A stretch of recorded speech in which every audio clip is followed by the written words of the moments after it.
So, we've had 2 murders this night. Elizabeth Stride at 1 o'clock and poor old Catherine Eddowes at 1:45. Now, 2 police forces are now combing the area for 1 man. Where on earth could he be?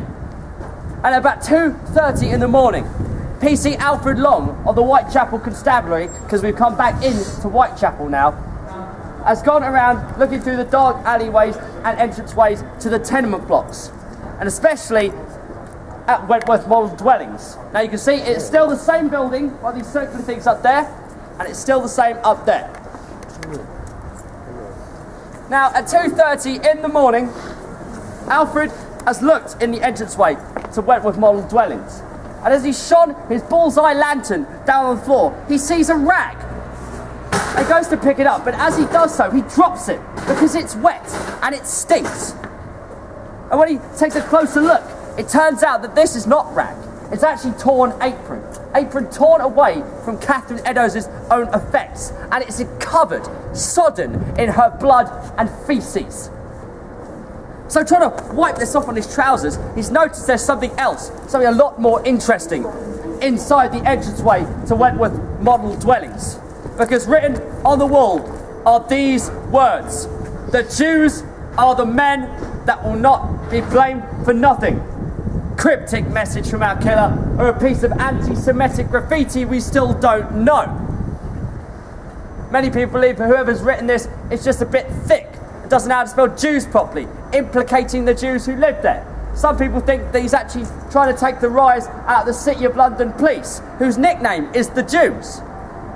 But the conspiracy theorist in all of us always likes to believe that this doesn't actually say Jews. Sees it's spelled J-U-W-E-S. It actually says Jeways.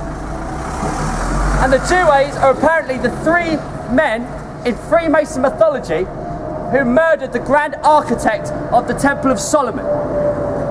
These 3 men were called Jubela, Jubelo and Jubelum. And funnily enough, how these boys were executed was to have their throats cut from ear to ear, have their innards cut, have their guts ripped out, placed over their shoulders, and to have their hearts ripped out, burnt, and buried over 3 tides.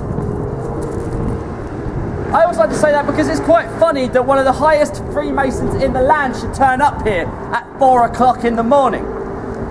That was none other than the Commissioner of the Metropolitan Police, one Sir Charles Warren.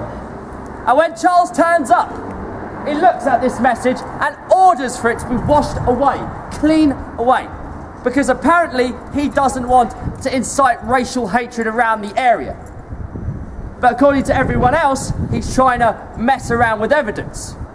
And it turns into a very rocky month for Sir Charles Warren, trying to regain the trust of the people of the East End, tries to get sniffer dogs around the area, tries to do a bit of care in the community, even gets hard-bitten old coppers, probably looking a bit like this gentleman here, going to places like the 10 Bells to try and talk to the ladies of the night, but these hard-bitten officers would be dressed like women.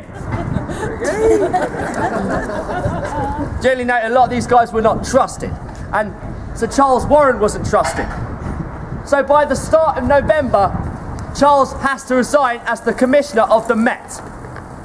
It's also throughout the whole month of October that a very dense, very eerie fog comes in from the Thames and blankets the East End.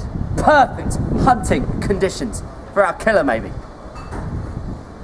Funny thing is, throughout the whole month of October, Jack doesn't kill, not one person.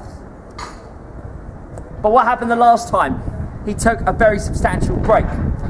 He writes a letter. And this time, this letter comes with a very dreadful piece of memorabilia with it. Let's go.